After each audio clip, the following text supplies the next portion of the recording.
تو یہ واقعہ افک جو ہے اس کی ابتدا یوں ہے کہ غزوہ بنی المصطلق، اسی کا نام غزوہ مریسی، مریسی ایک کنویں کا نام ہے، اس وجہ سے اس کو غزوہ مریسی بھی کہتے ہیں۔ اور بنی المصطلق جو ہے وہ ایک قوم تھی، انہوں نے سرکار دو جہاں رحمت دو عالم سیدنا محمد مصطفیٰ کے خلاف صلی اللہ علیہ وسلم کے خلاف بغاوت کا اظہار کیا۔ حضور کو خبر ملی تو حضور نے فرمایا کہ بجائے اس کے کہ وہ ہم پر چڑھائی کریں، ہم پہلے حملہ کریں تاکہ ان کو قوت ہی نہ ملے ہمیں نقصان پہنچانے۔ حضور صحابہ کی فوج لے کے چلے۔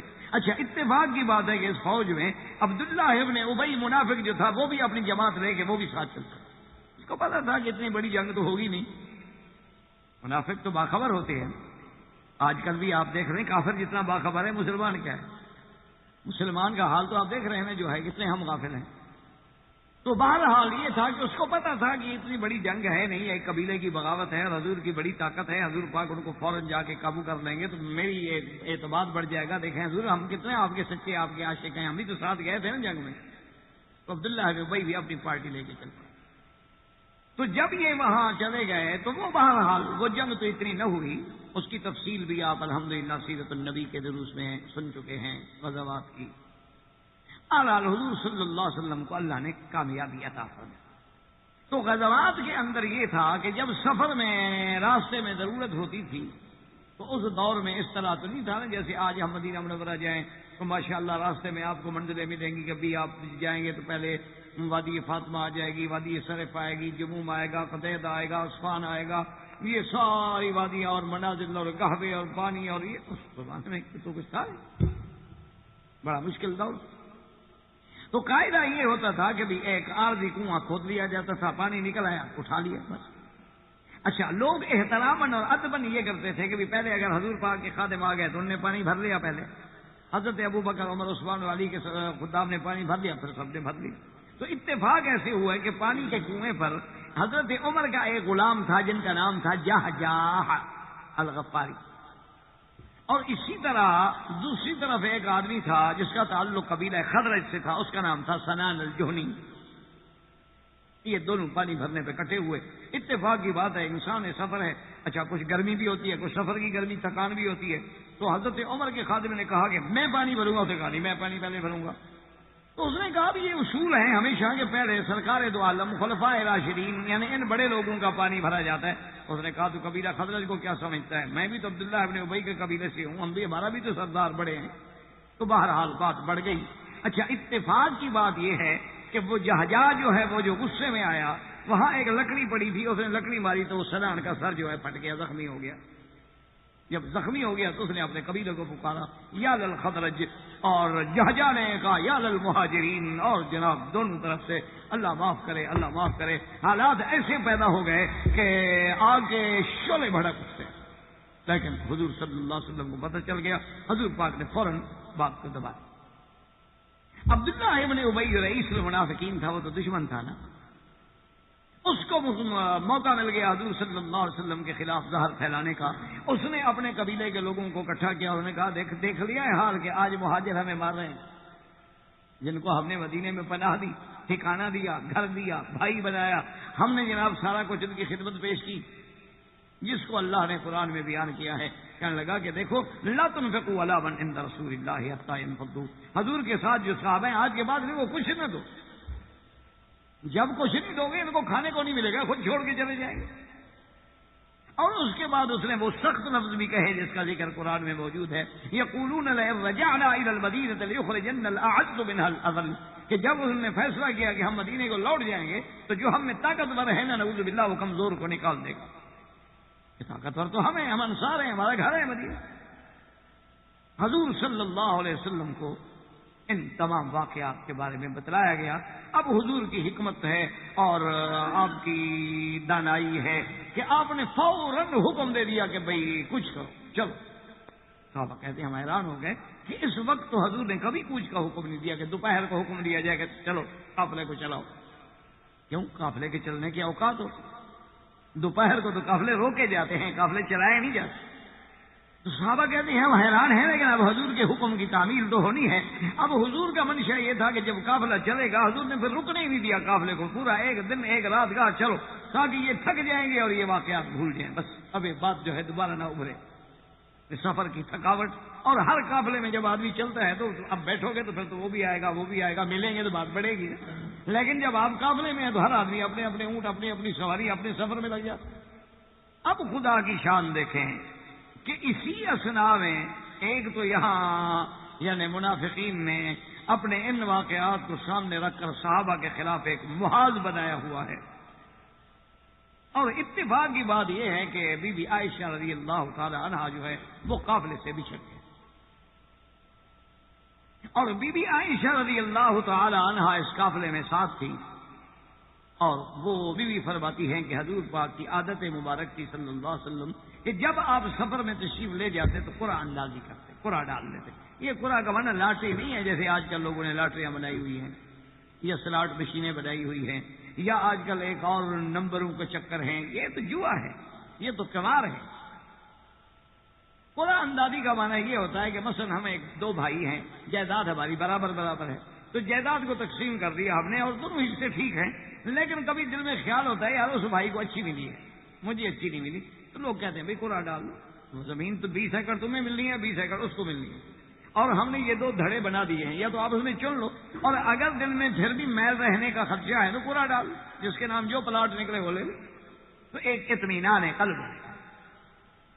حضور صلی اللہ علیہ وسلم بھی سفر میں بیویوں کے لیے قرآن ڈال دیتے کہ اس سفر میں کس بیوی کا نام نکلتا ہے تاکہ باقی بیویوں کے دل شکنی نہ ہو، یعنی کتنی رعایت ہے عورت کے لیے کہ ازواج مطہرات کے دل کو تکلیف نہ پہنچے کہ حضور اس بیوی کو لے گئے ہمیں کیوں نہیں لے گئے۔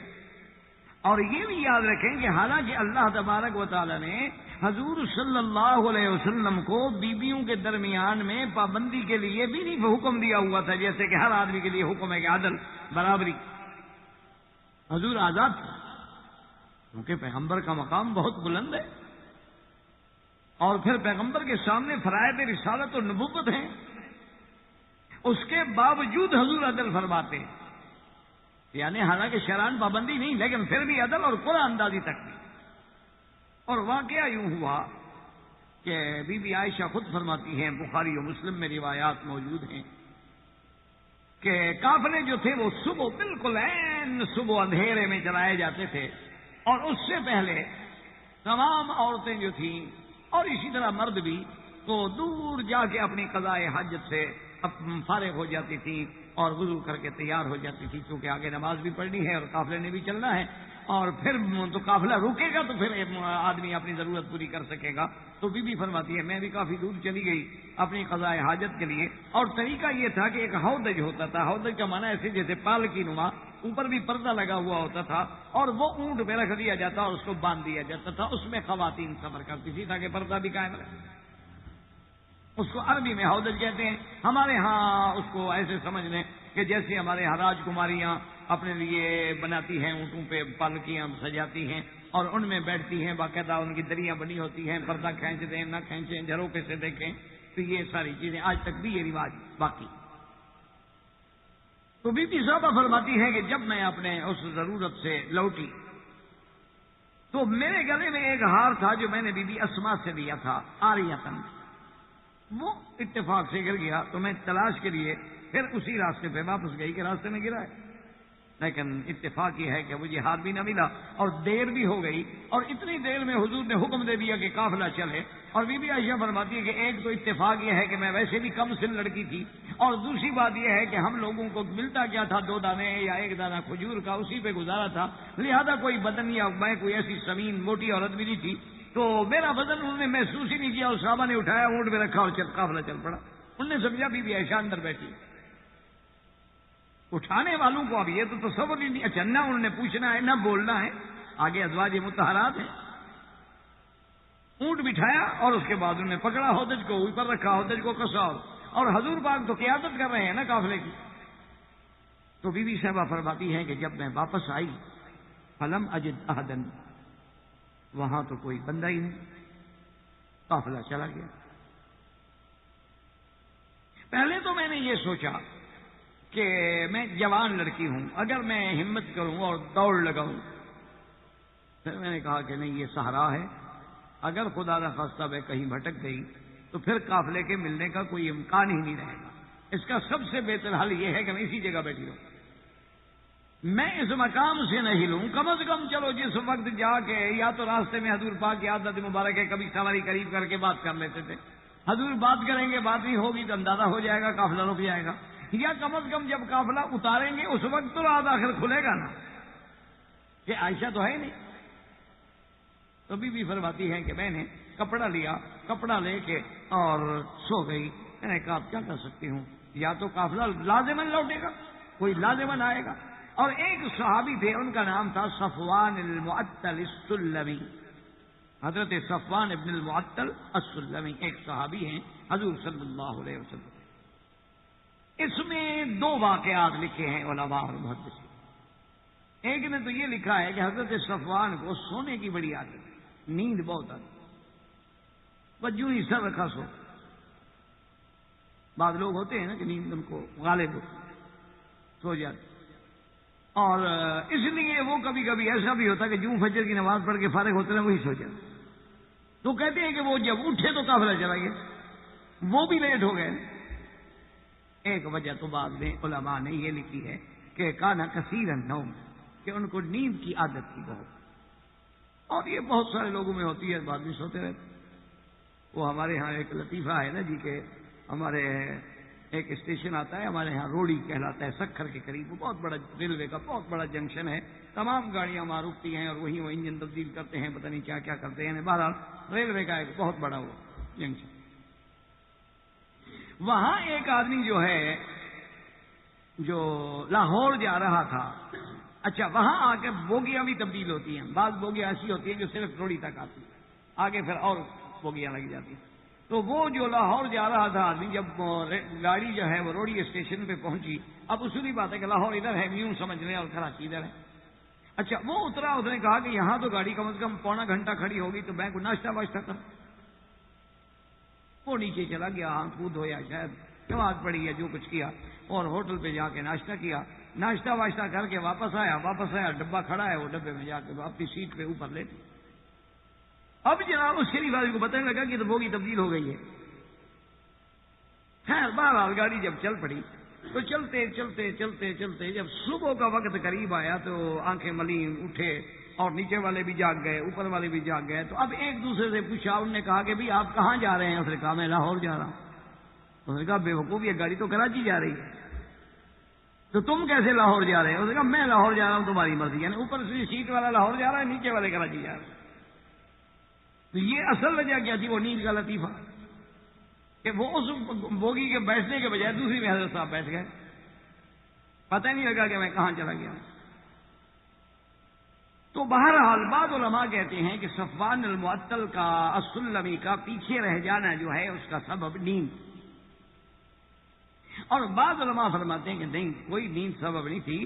حضور اکرم صلی اللہ علیہ وسلم نے، سرکار دو عالم نے ان کی ڈپٹی لگائی ہوئی تھی کہ تم جب قافلہ چلا جائے تم سو جاؤ. تم 1-2 گھنٹے ٹھنڈے نیند بھی کر لو، اور اٹھنے کے بعد جب تم بیدار ہو تو اس پوری جگہ کی تلاشی لو کہ قافلے والے کوئی چیز تو نہیں بھول گئے، کیونکہ قافلہ رات کو چل پڑا ہے. تو ہو سکتا ہے کہ قافلے والا کوئی ڈبہ بھول گیا، قافلے والا کوئی کھانے کی چیز بھول گیا، قافلے والا کوئی کپڑا بھول گیا، قافلے والا کو خیمہ بھول گیا. تو ان سب کو اٹھا کے اپنے اونٹ پہ باندھو اور آ جاؤ. تو یہ اس کی ڈپٹی تھی، یہ نہیں کہ وہ دیر آمدن لیٹ ہوا تھا. تو بی بی عائشہ فرماتی ہے کہ میں تو کپڑا لے کے لیٹی ہوئی تھی کہ میں نے آواز سنی کہ ایک آدمی کہتا ہے انا للہ و انا الیہ راجعون. زور سے اس نے پڑھا کہ انا للہ و انا الیہ راجعون. بی فرماتی اب میں بیدار ہو گئی، میں نے کپڑا لیا، اس نے میرے قریب آ کے اونٹ بٹھا دیا اور میں اس اونٹ پہ بیٹھ گئی. اس نے مہار پکڑی اور چل. اچھا، وجہ کیا تھی کہ جب وہ بیچارہ آیا نا اس میدان والی جگہ دیکھا کہ ایک آدمی سویا ہوا ہے. جب سویا ہوا ہے، جب قریب آیا تو اندازہ ہو گیا کہ جوتا وغیرہ ہر چیز پڑی ہے تو عورت ہے. تو اس کی زبان سے فوراً نکلا انا للہ، یہ مصیبت ہے کہ ایک عورت رہ گئی قافلے سے. اور بی بی عائشہ فرماتی ہے ثم عرفنی، پھر اس نے مجھے پہچان بھی لیا.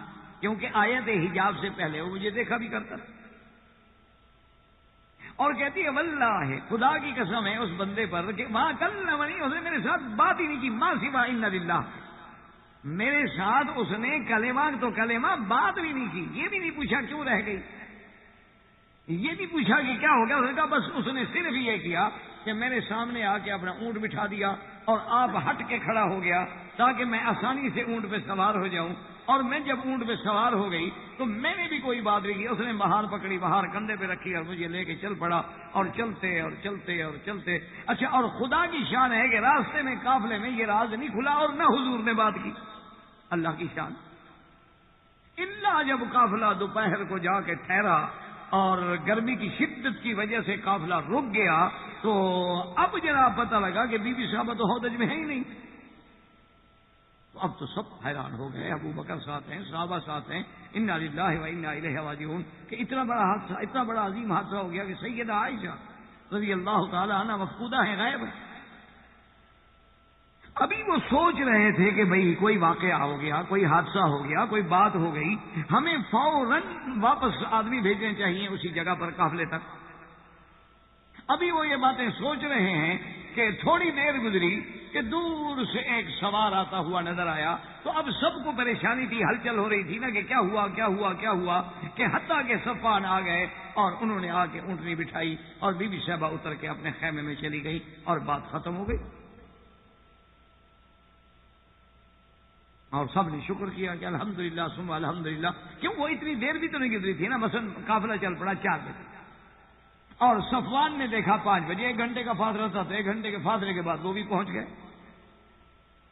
اچھا، پھر یہ بھی قاعدہ ہے، یاد رکھیں کہ جب قافلہ چلتا ہے 200 اونٹ چل رہا ہو الگ بات ہے، جب ایک ہو تو دوڑاتا ہے نا اونٹ. 200 اونٹ ہو تو سب کی رعایت کرنی پڑتی ہے. کوئی کمزور ہے، کوئی درمیانہ ہے، کوئی طاقتور ہے، کوئی دوڑنے والا ہے، کوئی نہ چلنے والا ہے. تو اتنی دیر میں بی بی صاحب آ گئی اور سب نے اللہ کا شکر ادا کیا کہ الحمدللہ ثم الحمدللہ، کہ حرم و رسول اللہ. بی بی عائشہ کو مذاق تھوڑا ہے.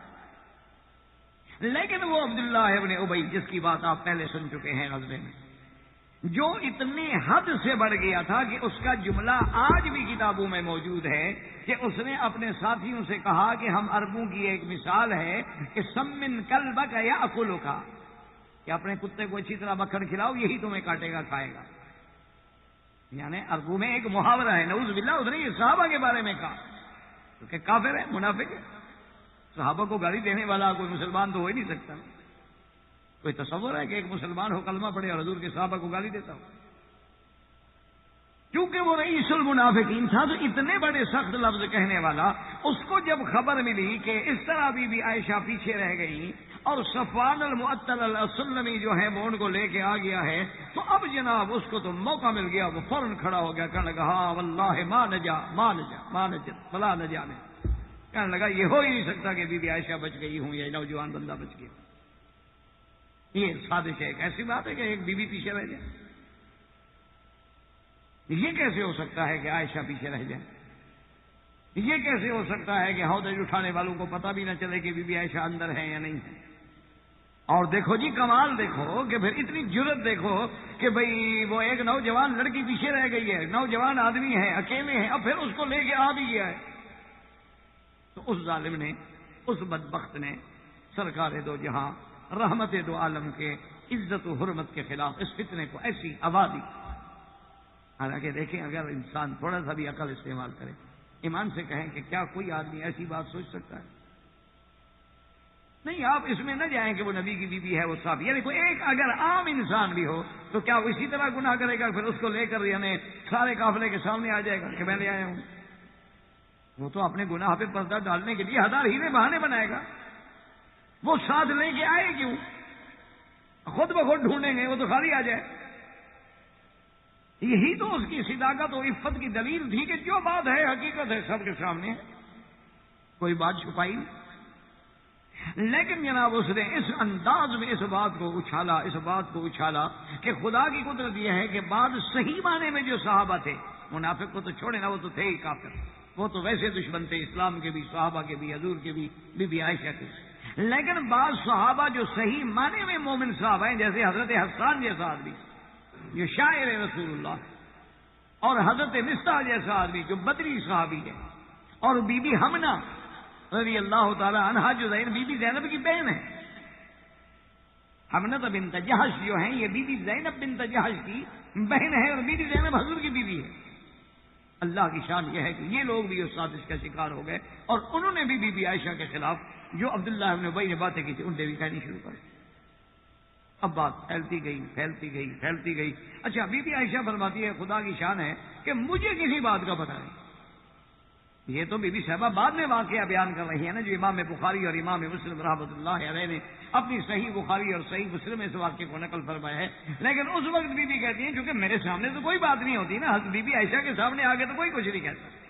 بی بی فرماتی ہے مجھے کوئی پتہ نہیں، البتہ اتنا ضرور ہوا کہ میں نے سرکار دو عالم کی التفات میں اور نظر کرم میں کمی دیکھی کہ اب حضور کا میرے لیے وہ پہلے جیسا التفات نہیں رہا، محبت نہیں رہی، توجہ نہیں رہی، نظر کرم نہیں. اس سے مجھے پریشانی ہوتی کہ بھئی کیوں ایسا کیوں ہو رہا ہے. مجھ سے کوئی ایسی غلطی تو ہوئی نہیں.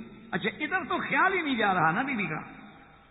فرماتی ہے کہ حضور کی روز بروز نظر جو ہے مجھ سے ہٹتی گئی ہٹتی گئی ہٹتی گئی، اور بلکہ بعض اوقات تو حضور نے میرے ساتھ براہ راست بات کرنا بھی چھوڑ دی. تو ایک دن میں نے عرض کیا، میں نے کہا کہ یا رسول اللہ آپ ناراض ہیں اور مجھے کوئی وجہ بھی نہیں بتائی جا رہی، اگر اجازت ہو تو پھر میں اپنے والدین کے گھر میں چلی جاؤں.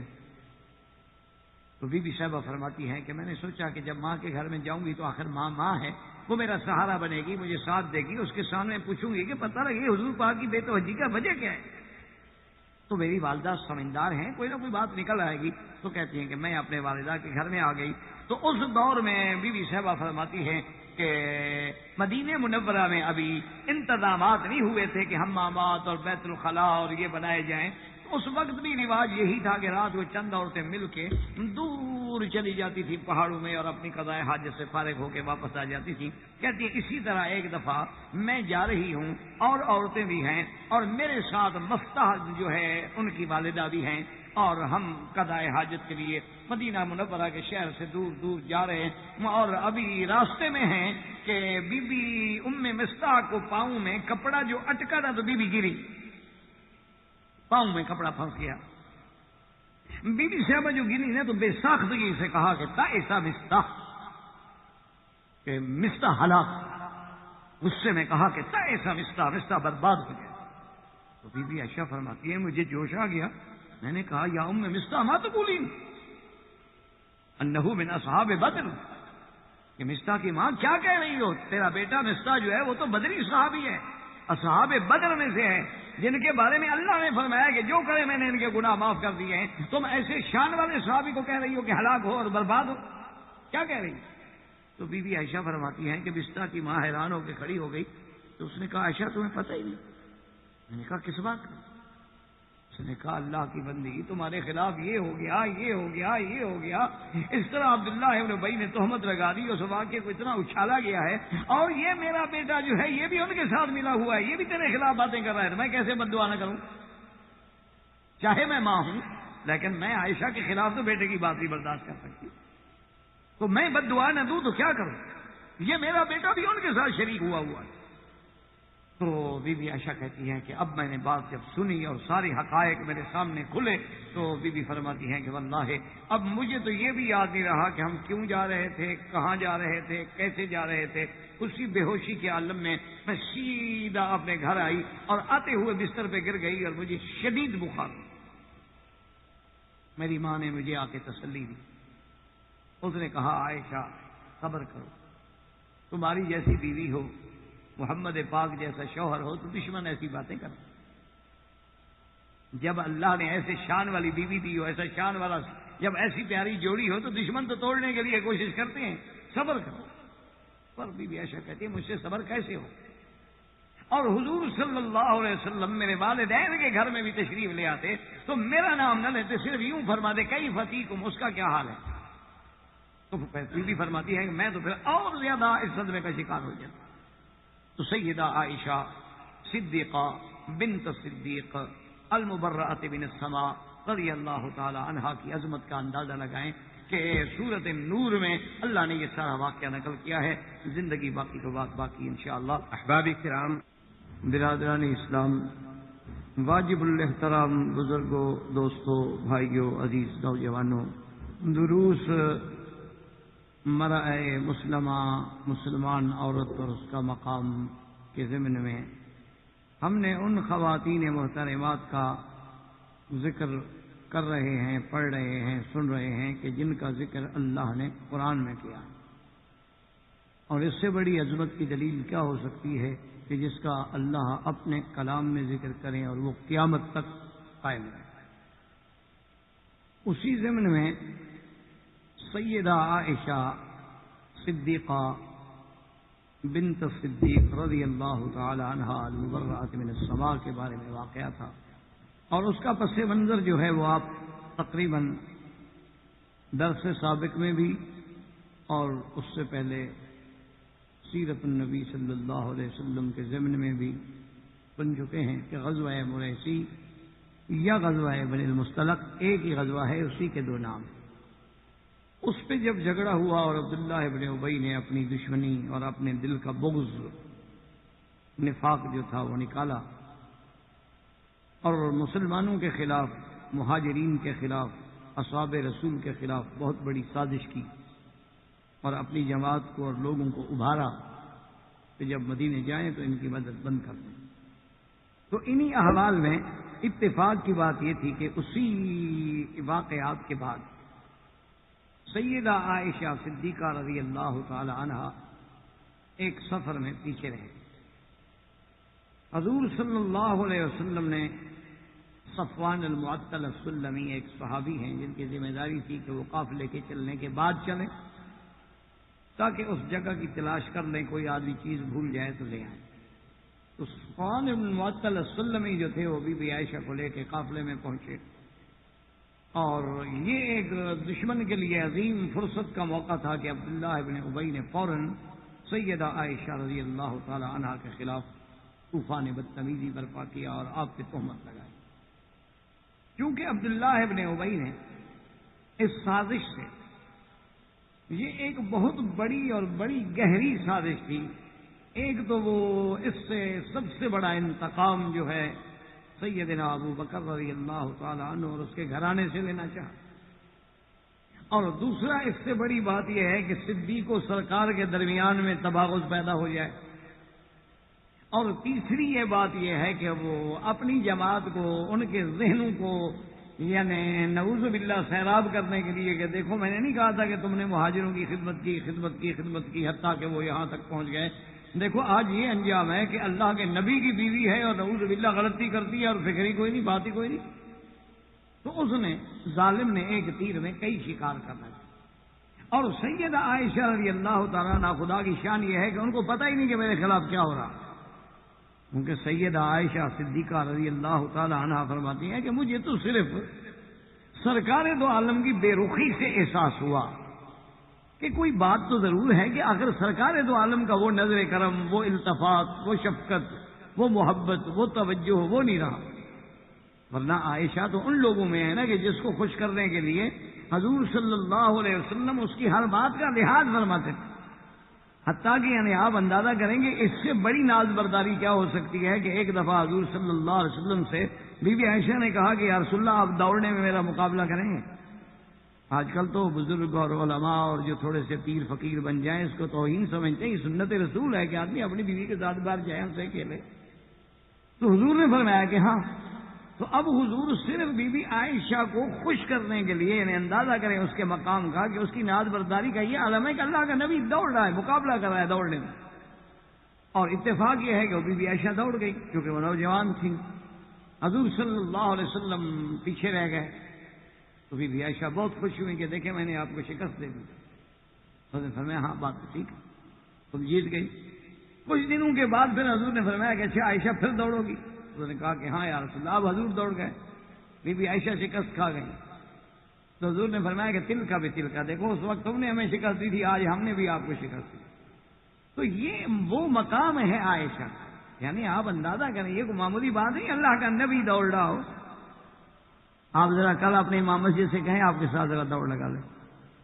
اور اگر پیر ہو تو انشاءاللہ کفر کا فتویٰ بھی ساتھ دے دے گا، کہے گا اتنی گستاخی اور میری شان میں، ہم پیر طریقت ہیں اور آپ کہتے ہیں کہ عام لوگوں کے ساتھ دوڑیں گے سڑک پہ۔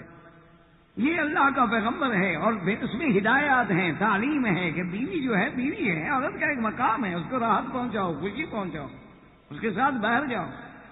اسلام تو یہ کہتا ہے کہ آوارہ گردی نہ ہو، بے حیائی نہ ہو، ان مقامات پہ اپنی بیوی کو نہ لے جائیں جہاں اس کی عزت خطرے میں پڑ جائے، ورنہ یہ تو نہیں کہ آپ اپنی بیوی کو قید کر کے رکھیں۔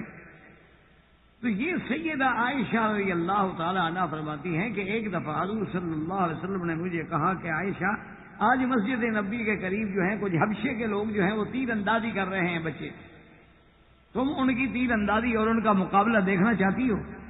تو میں نے کہا کہ ہاں یا رسول اللہ، میں تو دیکھنا چاہتی ہوں۔ تو بی بی عائشہ فرماتی ہے کہ حضور میرے آگے کھڑے ہو گئے اور میں حضور کے کندھے پہ اپنی تھوڑی جو ہے رکھ کے کھڑی ہو گئی تاکہ میرا پورا بدن حضور کے پیچھے چھپ گیا، اور تھوڑی میں نے حضور کے کندھے پہ رکھ لی اور وہاں سے میں دیکھ رہی ہوں ان کو کہ تیر اندازی ہو رہی ہے۔ اور اس کے بعد کتنی دیر گزر گئی، آخر حضور نے پوچھا کہ حل شبے تھے، اب تم نے اچھی طرح دیکھ رہے؟ انہوں نے کہا نہیں یا رسول اللہ، اور تھوڑی دیر۔ تو بی بی عائشہ فرماتی ہیں کہ واللہ مجھے اس تیر اندازی کا تو اتنا شوق نہیں تھا، میں اپنا مقام دیکھنا چاہتی تھی حضور کے دل میں کہ میرے لیے کتنی دیر کھڑے رہے، لیکن حضور کھڑے، حتیٰ کہ آخر حضور نے پوچھا شبے تھی، اب تو تمہارا جی بھر گیا؟ تو میں نے کہا ہاں یا رسول اللہ بھر گیا۔ تو پھر حضور ہٹے۔ یہ وہ عائشہ ہے رضی اللہ تعالی عنہ۔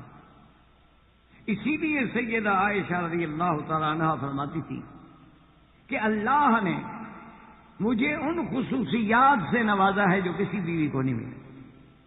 سیدہ عائشہ فرماتی ہیں کہ اللہ نے مجھے ان خصوصیات سے نوازا ہے، ان مقامات سے نوازا ہے جو حضور کی کسی بیوی کو وہ مقام نہیں ملا۔ ان میں سے بیوی فرماتی تھی کہ ایک تو سب سے بڑی بات یہ ہے کہ حضور میرے ساتھ لیٹے ہوتے ہیں، پھر اللہ کی وحی آ جاتی ہے، یعنی ایک بستر پہ لیٹے ہوئے، ایک لحاف میں لیٹے ہوئے۔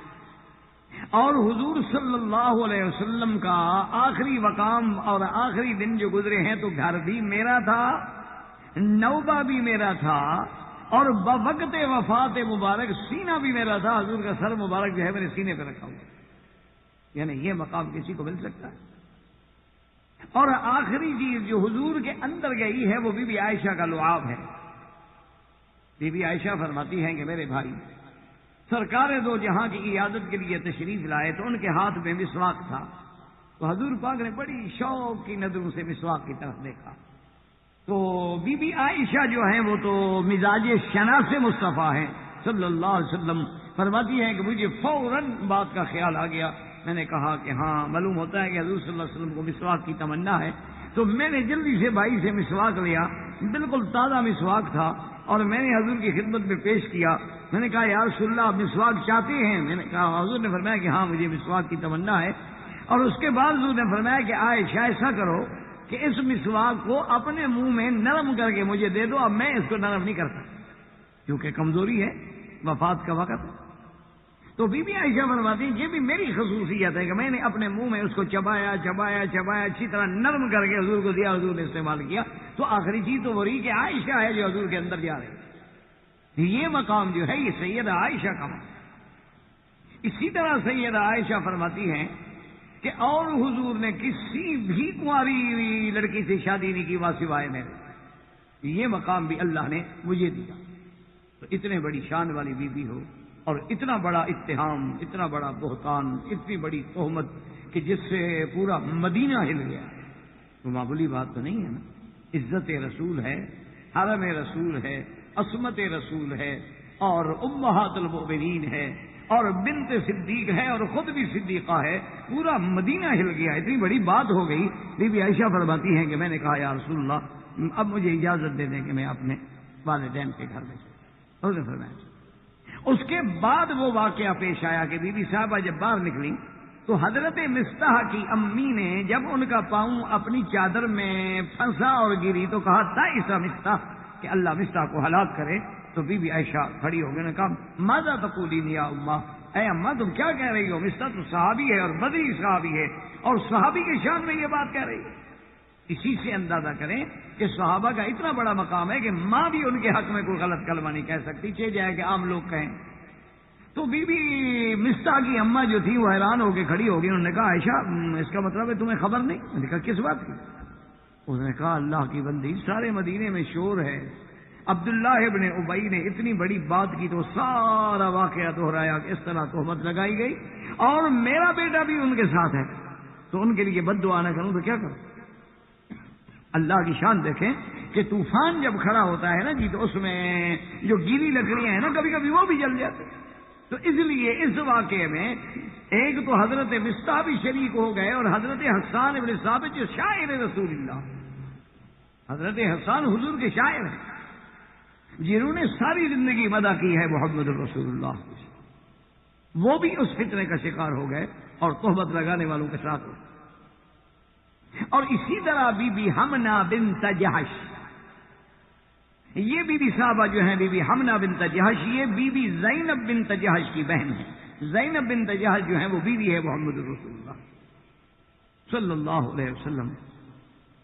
تو عورتوں میں سب سے بڑا کردار جو ہے, اللہ رحمت کرے, اللہ معاف کرے, اللہ معاف کرے, بی بی حمنہ نے ادا کیا. اس گھر میں جیسے عورتوں کے اندر عادت ہو. تو اسی اثنا میں جب یہ بات پورے زور پہ پہنچ گئی, حضور صلی اللہ علیہ وسلم نے حضرت علی رضی اللہ تعالیٰ عنہ کو بلایا اور حضرت اسامہ کو بلایا. حضرت علی رضی اللہ تعالیٰ عنہ جو سیدھی سی بات ہے کہ ابن عم النبی المصطفیٰ ابی طالب کے بیٹے ہیں, حضور کے چچا کے بیٹے ہیں اور پھر داماد محمد مصطفیٰ ہیں. اور حضرت اسامہ جو ہیں یہ زید کے بیٹے ہیں اور خادم رسول اللہ ہیں صلی اللہ علیہ وسلم, یعنی حضور کے متبنہ کے بیٹے ہیں اور یہ بھی حضور کو بیٹوں کی طرح عزیز ہیں اور خادم رسول اللہ ہیں. حضور نے ان دونوں کو بلایا اور پوچھا کہ اسامہ اچھا تم بتاؤ تمہاری کیا رائے ہے, یہ جو لوگ باتیں کر رہے ہیں بی بی عائشہ کے بارے میں تم کیا سمجھتے کہ اتنے عرصے سے ہمارے گھر میں خدمت کر رہے ہو, تو ہمارے پورے گھر کا ماحول جو ہے وہ تمہارے سامنے ہے, کیا تم نے کبھی عائشہ میں کوئی ایسی بات دیکھی ہے جس سے تھوڑا بہت شبہ ہو سکے؟ تو حضرت اسامہ نے کہا کہ واللہ یا رسول اللہ مجھے تو اللہ کی قسم ہے میں گواہی دیتا ہوں کہ انہا بریۃ, بی بی عائشہ ایسے گناہ سے پاک. ہاں یہ میں کہہ سکتا ہوں کہ بی بی جو ہے بچی ہے اور غفلت ہے طبیعت میں کہ کبھی کام کرتے کرتے بی بی سا بس ہو جاتی ہے, آپ میں غفلت تو ہے لیکن گناہ کا شائبہ ہے. جب حضرت اسامہ چلے گئے تو حضرت علی رضی اللہ تعالیٰ عنہ کو حضور نے بلایا اور کہا کہ حضرت علی تمہاری کیا رائے؟ حضرت علی رضی اللہ تعالی عنہ نے محض حضور کے یعنی سکون کے لیے, حضور کے آرام کے لیے کہا کہ یا رسول اللہ عائشہ ما ہی الا امرأۃ, عائشہ بھی ایک عورت ہی ہے. حضور آپ اتنی کیوں ہم لے رہے ہیں, اتنی آپ کیوں تکلیف برداشت فرما رہے ہیں, کیوں آپ ٹینشن میں, آپ اور کسی نوجوان بچی سے شادی کر رہے ہیں. حضور نے فرمایا کہ علی یہ مقصد نہیں, مقصد تو یہ ہے کہ تمہاری رائے میں کیا عائشہ نے یہ غلطی کی ہوگی, تمہارا اندازہ کیا ہے؟ شادی کرنے نہ کرنے کا مسئلہ نہیں.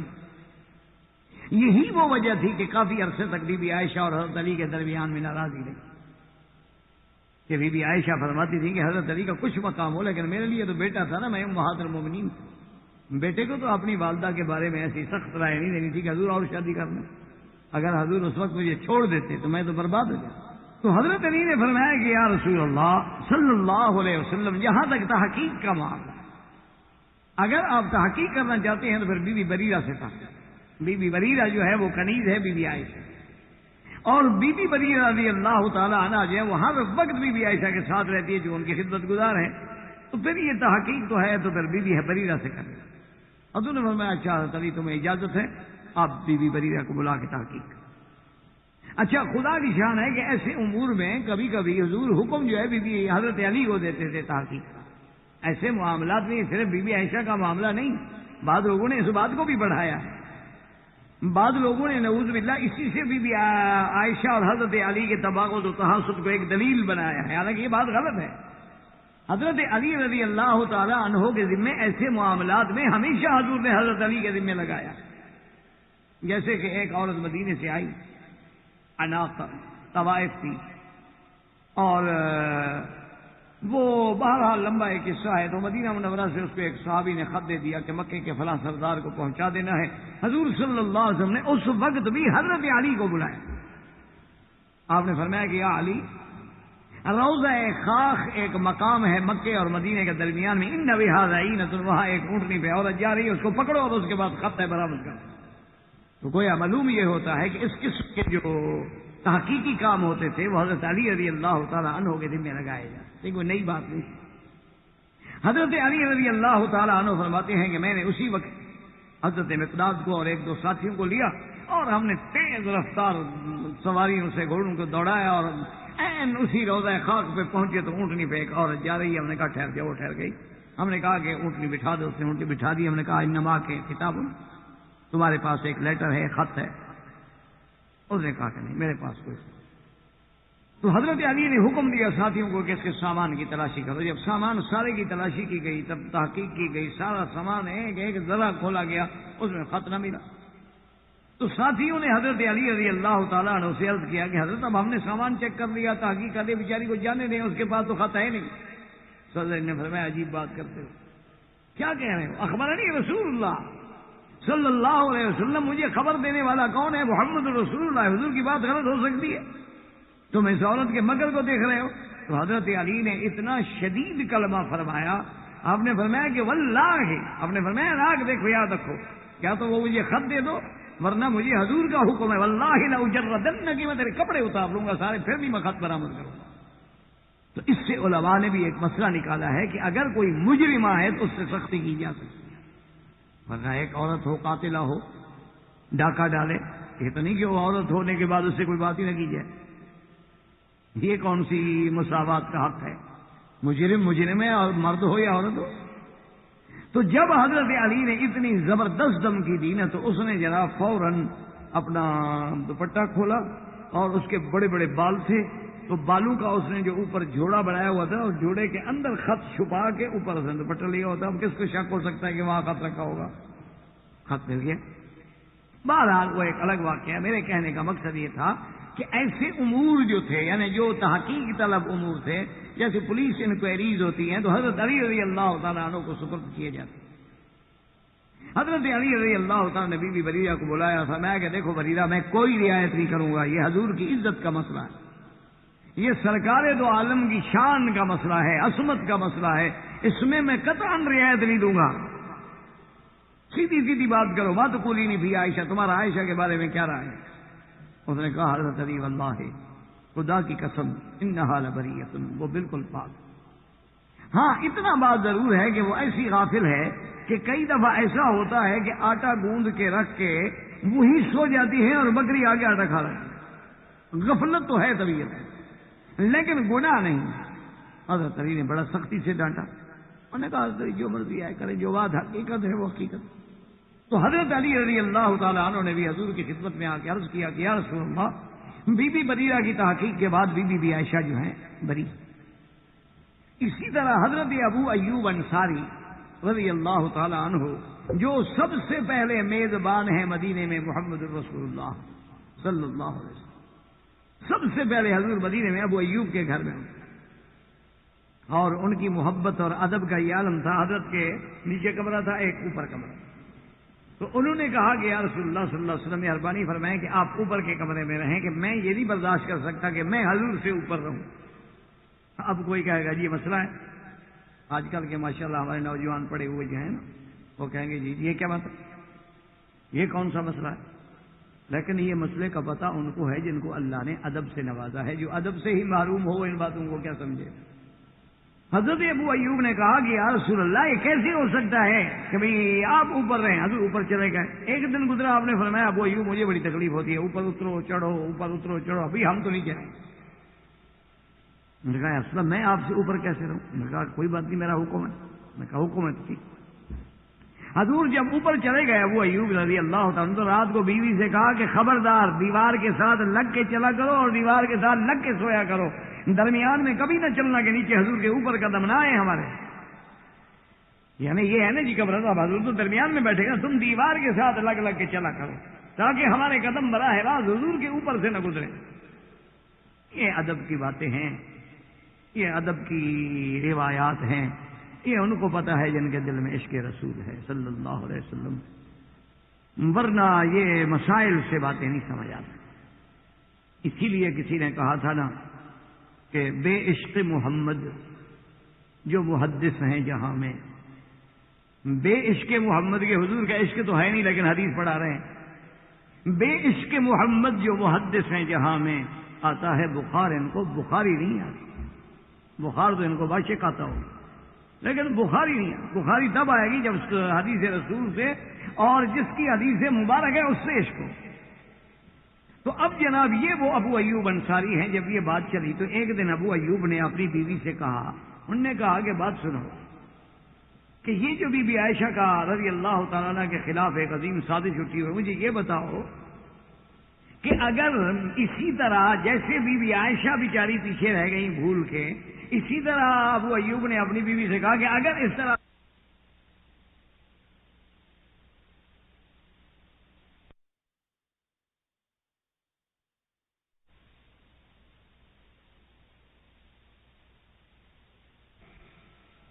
نے کہا اصل میں آپ سے اوپر کیسے رہوں؟ نے کہا کوئی بات نہیں, میرا حکم ہے. نے کہا حکومت کی.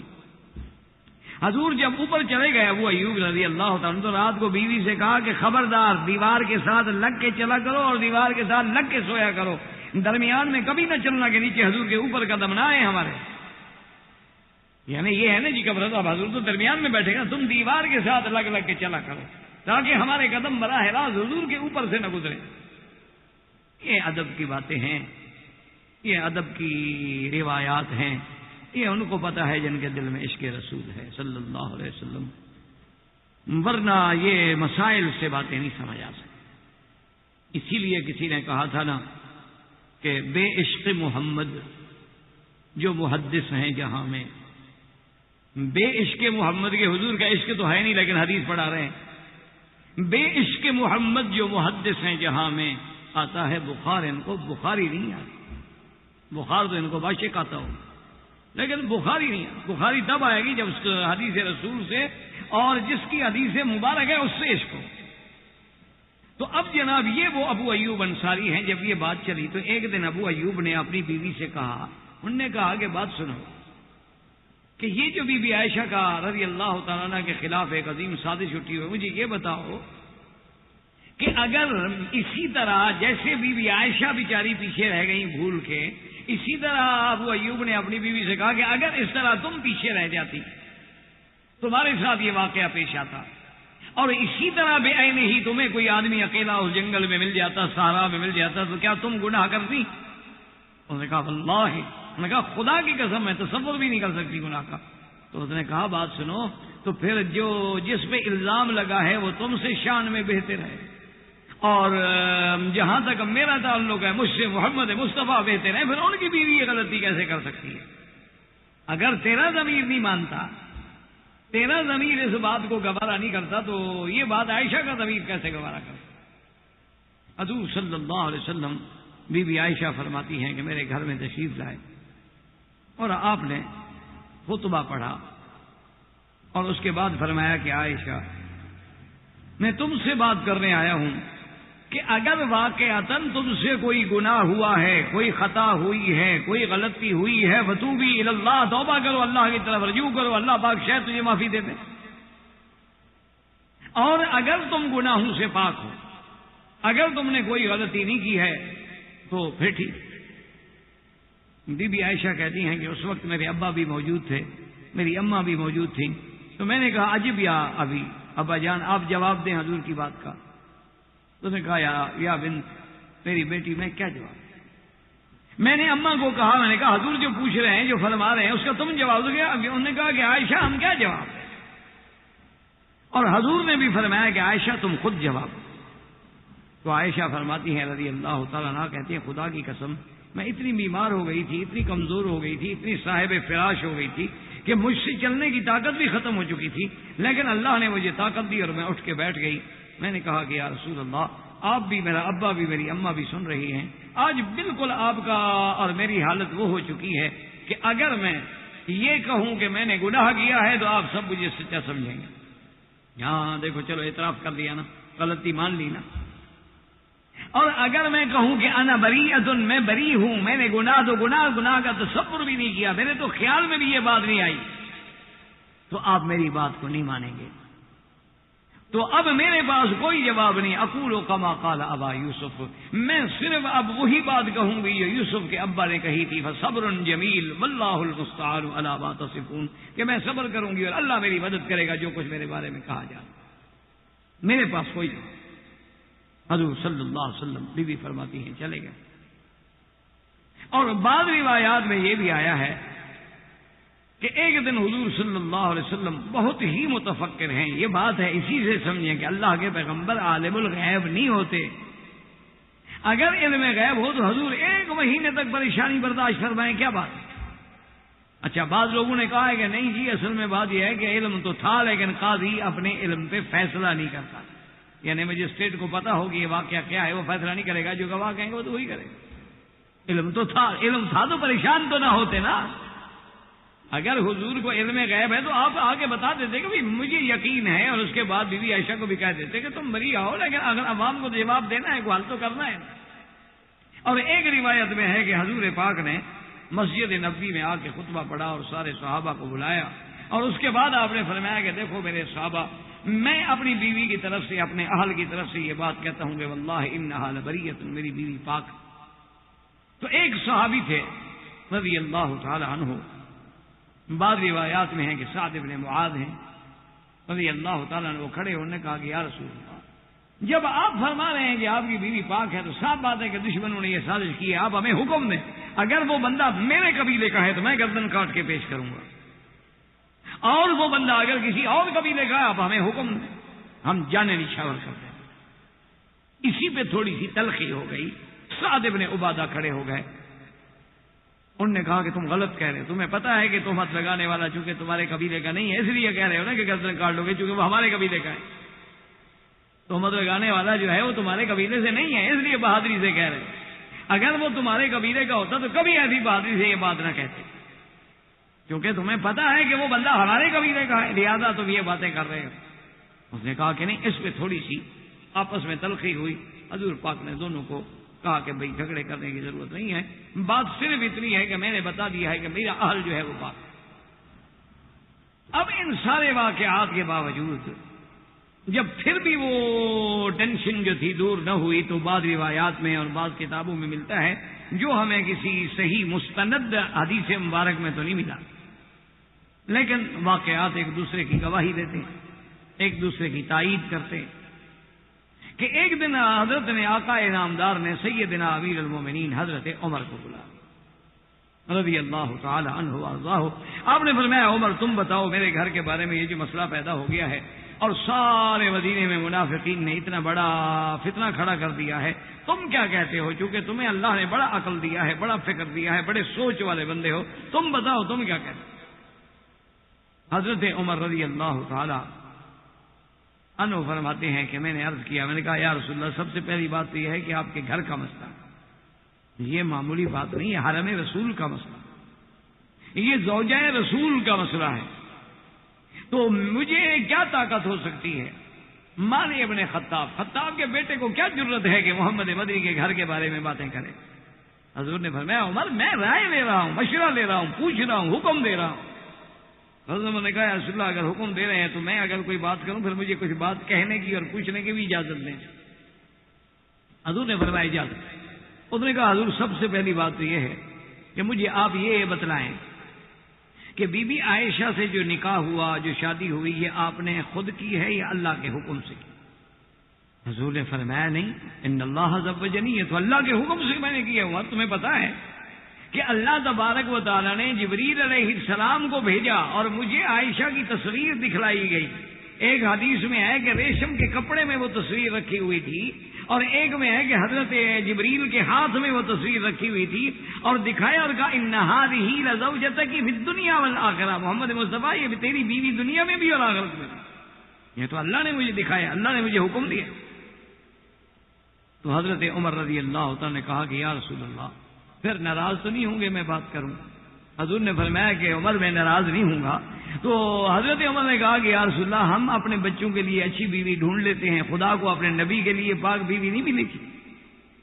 ہم اپنے لڑکوں کی شادی کرتے ہیں، ڈھونڈتے ہیں کہ جناب خاندان دیکھو، پیچھے دیکھو، اس کی بہنیں دیکھو، اس کی ماں دیکھو، اس کا باپ دیکھو، اس کے بھائی دیکھو، ان کا بیک گراؤنڈ دیکھو، ان کے جناب معاملات دیکھو. ہم تو اپنے لڑکوں کے لیے اچھی اچھی بیویاں ڈھونڈ کے لے آتے ہیں، اللہ میاں کو اپنے نبی کے لیے اچھی بیوی، پاک بیوی نہیں مل سکی. حضرت عمر کہتے ہیں فسر یا رسول اللہ، حضور کا چہرہ ایسے کھل اٹھا جیسے گلاب کا پھول کھل جاتا. میں نے کہا حضور ایک سوال میرا اور بھی ہے. حضور میں اچھا عمر پوچھو وہ کیا سوال. میں کہا رسول اللہ آپ کے بدن پہ یہ مکھی جو ہے، گندی مکھی اور یہ کیڑے شیڑے، یہ گندی روائی یہ بیٹھتی ہیں؟ نہیں اللہ نے مجھے محفوظ رکھا ہے. میں کہا یا اللہ، جو اللہ اپنے نبی کے کپڑوں پہ مکھی نہیں بیٹھنے دیتا، وہ حضور کے بستر پہ ناپاک عورت بٹھائے گا؟ حضور آپ کیا کہہ رہے ہیں؟ ان عائشہ بریۃ، خدا کی قسم ہے عائشہ پاک ہے. اسی طرح پھر حضور نے زینب بنت جہش، آپ کی بیوی ہے جس کی بہن تہمت لگانے میں شریک ہے، حمنہ. حضور نے بی بی زینب بنت جہش سے پوچھا. انہوں نے کہا چونکہ بی بی حمنہ تو آگے ہے نا، اس کی بہن، تو کوئی بات ہوگی تو اس نے بہن کو تو بتائی ہوگی. حضور نے پوچھا زینب تمہاری کیا رہا ہے؟ اس نے کہا واللہ یا رسول اللہ انہا لبریۃ، عائشہ پاک میری بہن غلطی، میری بہن نے محض میری محبت میں آ کے ایک فتنے میں شکار ہو گئی ہے. اس نے یہ سوچا ہے کہ چونکہ حضور کی توجہ اور محبت زیادہ عائشہ کے ساتھ ہے، تو جب بی بی عائشہ نہیں رہے گی تو بی بی زینب کی طرف محبت زیادہ ہو جائے گی. تو میری بہن نے اپنی بہن کی محبت میں آگے اس فتنے میں شرکت کی ہے، ورنہ واللہ انہا لبریۃ، مجھے اللہ کی قسم ہے کہ بی بی عائشہ پاک. حضور صلی اللہ علیہ وسلم تشریف لے آئے اور بی بی عائشہ فرماتی ہیں کہ اس حال میں آئے کہ میرا ابا بھی موجود ہے، میری اماں بھی موجود ہے اور میں صاحب فراش ہوں. حضور نے آگے پوچھا بڑی یعنی نظر انداز کرتے ہوئے کہ کیف فیکم، کیا حال ہے اس کا. یہ اظہار ناراضگی تھا نا، نام نہیں لیا، یہ نہیں کہا گیا عائشہ کیا حال ہے. یا ان کے والد سے پوچھتے یا والدہ سے پوچھتے کیف حال عائشہ، عائشہ کا کیا ہے، کیف فیکم، اس کا کیا حال ہے. اچھا اللہ کی شان ہے کہ یہی بات بے عین ہی میرے آقا نے، یہ بھی ایک دلیل محبت ہے. بات یہ ہے کہ ذرا سوچنے والا آدمی ہو، ذرا تھوڑا سا اپنے عقل کو دوڑائیں تو یہ حضور کا کہنا کہ کئی فتیکم نام نہ لینا جو ہے، یہ بھی دراصل دلیل ہے عائشہ سے محبت کی. اس کی وجہ یہ ہے کہ آپ دیکھیں حدیث میں دلیل موجود ہے کہ ایک دن حضور پاک نے فرمایا کہ عائشہ جب تم مجھ پہ راضی ہوتی ہو مجھے پتہ لگ جاتا ہے، اور جب ناراض ہو تو پتہ لگ جاتا ہے. تو بی بی عائشہ نے کہا یا رسول اللہ ایسا تو کبھی نہیں ہوتا کہ ہم نعوذ باللہ ایسے حالات پیدا کریں کہ آپ کو ہماری ناراضگی. اس نے فرمایا نہیں، جب تم راضی ہو مجھے پتہ لگ جاتا ہے، اور ناراض ہو تو مجھے علم ہو جاتا ہے کہ آج تمہارا موڈ میرے ساتھ ٹھیک نہیں. بی بی عائشہ نے کہا کہ یا رسول اللہ کیسے پتہ چلتا ہے؟ حضور نے فرمایا جب تم راضی ہو اور کوئی بات ہو تو کہتی ہو رب محمد، کہ مجھے رب محمد کی قسم ہے، اور جب ناراض ہو تو میرا نام نہیں لیتی، کہتی ہو رب ابراہیم، مجھے ابراہیم علیہ السلام کے رب کی قسم. یعنی جب راضی ہو تو کہتی ہو مجھے رب محمد کی قسم ہے، میرا نام لیتی ہو، اور جب مجھ سے ناراض ہو تو میرا نام نہیں لیتی ہو، کہتی نہیں مجھے رب ابراہیم کی قسم ہے. رب تو ایک ہی ہے نا، ابراہیم کا رب بھی ہوئی اور محمد مصطفیٰ کا رب بھی ہوئی ہے، لیکن میرا نام چھوڑ دیتی ہو. تو یہ نام چھوڑنا جو ہے اظہار تھا ناراضگی کا، اس لیے حضور پاک نے بھی وہی عمل کیا جو عائشہ کرتی تھی کہ عائشہ کا نام لینا چھوڑ. یہ بھی ایک دلیل محبت ہے کہ میں بھی وہی کہہ رہا ہوں جو تم کہہ رہی ہو. یہ بھی ایک انداز ہوتا ہے نا کہ کبھی نام لیا جاتا ہے اور کبھی نام نہیں لیا جاتا، لیکن یہ بھی انداز محبت ہے، اس میں کوئی انداز ناراضگی نہیں. بتا حضور تو خطبہ پڑھ کے مسجد میں فرما چکے ہیں کہ انہا لبریۃ، تو میری بیوی پاک ہے. یہ تو اسی طرح ہے نا جیسے کہ انشاء نے کہا تھا کہ وہ ایک اس کی ایک بڑی عجیب مشہور سی نظم ہے نا انشاء کی، کہ کچھ نے کہا یہ چاند ہے، کچھ نے کہا چہرہ تیرا. تو اس میں بھی وہ کہتا ہے کہ ہم بھی وہاں موجود تھے، ہم سے بھی لوگ پوچھا کیے، ہم چپ رہے، ہم ہنس دیے، مقصود تھا پردہ تیرا. یعنی ہم جانتے تو تھے کہ کیا ہے، لیکن ہم چپ رہے، ہم ہنس دیے، منظور تھا پردہ تیرا. تو حضور کا نام نہ لینا جو ہے یہ بھی دلیل محبت ہے عائشہ کے ساتھ. یہ بغض نہیں ہے، بعض علماء نے جو سمجھائے ناراضگی نہیں ہے، بالکل حضور نے وہی معاملہ کیا جو عائشہ نے. اب اس کے بعد حضور نے فرمایا کہ عائشہ میں نے تمہیں کہا تھا کہ جو بات ہے واضح کرو. تو بی بی عائشہ نے کہا اپنے ابا سے کہ آپ میری طرف سے صفائی دیں. ابو بکر نے کہا کہ نہ. اس نے کہا بیٹی میں صفائی نہیں دوں کیونکہ تم میری بیٹی ہو. باپ تو بیٹیوں کی صفائی دیا ہی کرتے ہیں، یہ حضور کا معاملہ ہے، میں نہیں صفائی. تو میں نے کہا اماں جان چلو تم تو ماں ہو نا، ماں کا تو ایک مقام ہوتا ہے، تم بات کرو. اس نے کہا لا عائشہ تمہارا لاکھ مقام ہو لیکن حضور کے مقام سے تو بلند نہیں. یہ اس وقت مسئلہ ہے سرکار دو عالم کی عزت و عصمت، ہم اس میں دخل نہیں دیں۔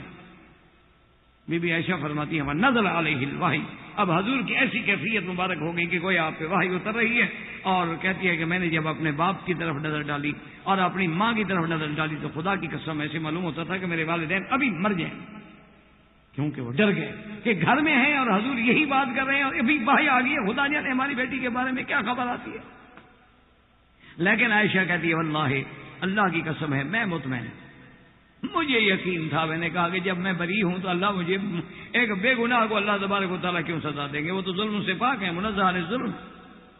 تو اب جناب جب وہ وحی کی کیفیت ختم ہوئی نا، تو سب سے پہلی بات جو حضور کی زبان سے فرمایا بشری یا عائشہ، عائشہ مبارک کہ اللہ نے قرآن نازل فرما دیا ہے جو ہم نے ابتدا میں پڑھا تھا اور جس کی آخری آیات تھی کہ وَلَوْلَا إِذْ سَمِعْتُمُوهُ قُلْتُمْ مَا يَكُونُ لَنَا أَن نَّتَكَلَّمَ بِهَذَا سُبْحَانَكَ هَذَا بُهْتَانٌ عَظِيمٌ۔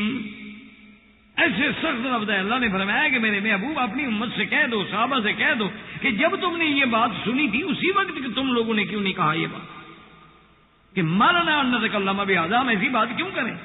سبحانک ھذا بہتان عظیم، پاک ہے اس کی ذات، یہ تو بہتان گھڑا گیا ہے، عائشہ تو پاک ہے۔ اس وقت فوراً آپ لوگوں کی زبان میں یہ بات کیوں نہیں آئی؟ یعظکم اللہ ان تعودوا لمثلہ ابدا ان کنتم مؤمنین، اللہ تمہیں ہدایت کرتے ہیں، اللہ تبارک و تعالیٰ تمہارے لیے موعظ بیان کرتے ہیں کہ خبردار آئندہ ایسی بات نہ ہو کہ کسی پاک بی بی پہ تہمت لگائی جائے، اور اگر تم ایمان والے ہو تو عورت کی عزت و عصمت و عصمت کا ہمیشہ خیال رکھنا، خبردار کبھی زبان پہ ایسا لفظ نہ آئے۔ وَيُبَيِّنُ اللَّهُ لَكُمُ الْآيَاتِ، اور اللہ نے ساری نشانیاں کھول کے بیان کر دی ہیں، وَاللَّهُ عَلِيمٌ حَكِيمٌ، اور اللہ تبارک و تعالیٰ علم والے ہیں، حکمت والے ہیں، اللہ کے آگے تو کوئی چیز چھپی ہوئی نہیں۔ اور جن لوگوں نے اس برائی کو پھیلایا ہے، ان الذین یحبون ان تشیع الفاحشۃ فی الذین آمنوا، جو یہ محبوب رکھتے ہیں کہ ایمان والوں کے درمیان میں یہ بری بری باتیں اور کہانیاں اور کیسے پھیلائی جائیں، لہم عذاب علیم فی الدنیا والآخرہ، ان کے لیے بڑا دردناک عذاب ہے دنیا میں بھی اور آخرت میں بھی۔ واللہ یعلم وانتم لا تعلمون، اللہ جانتے ہیں تم نہیں جانتے ہو۔ جب یہ آیت اتری تو فوراً ابو بکر صدیق رضی اللہ تعالی نے کہا کہ قومی عائشہ فاشکری رسول اللہ۔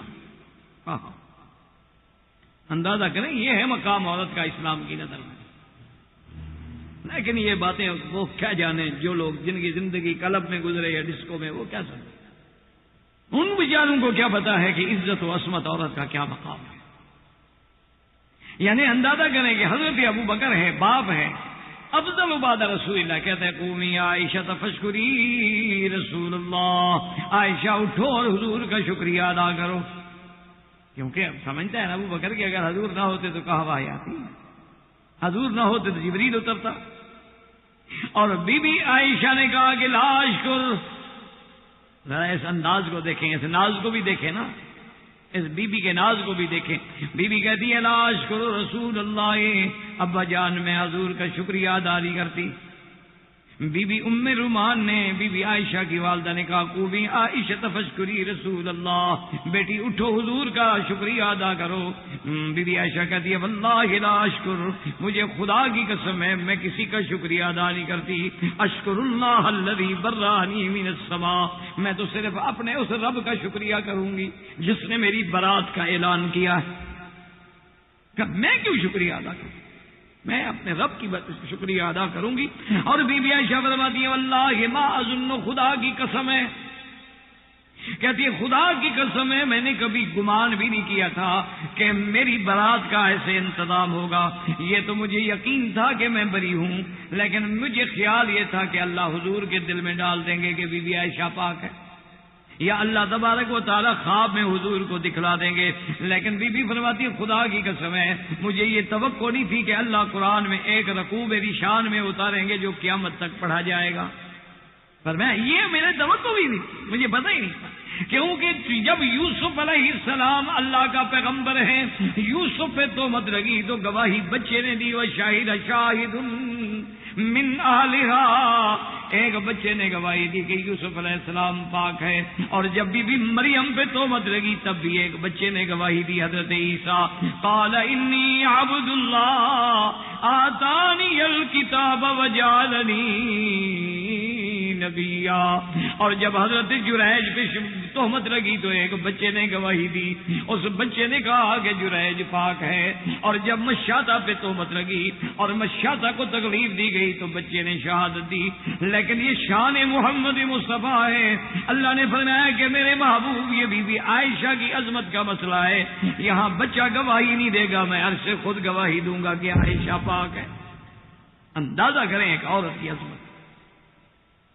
آپ قرآن پڑھیں، خدا کی قسم ہے قرآن نے جو عورت کو مقام دیا ہے، کاش میری بیٹیاں سمجھ سکیں، کاش میری بیٹیاں ٹھنڈے دل سے اندازہ کر سکیں کہ آپ کو یورپ نے کیا دیا ہے، آپ کو مغرب نے کیا دیا ہے.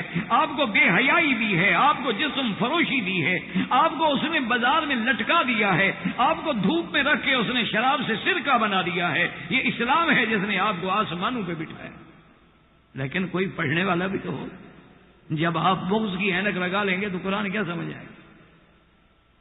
صرف اس پہ بس نہیں، آگے سنیں جناب، اللہ کا قرآن سنیں کہ عورت کی کتنی بڑی عزت ہے.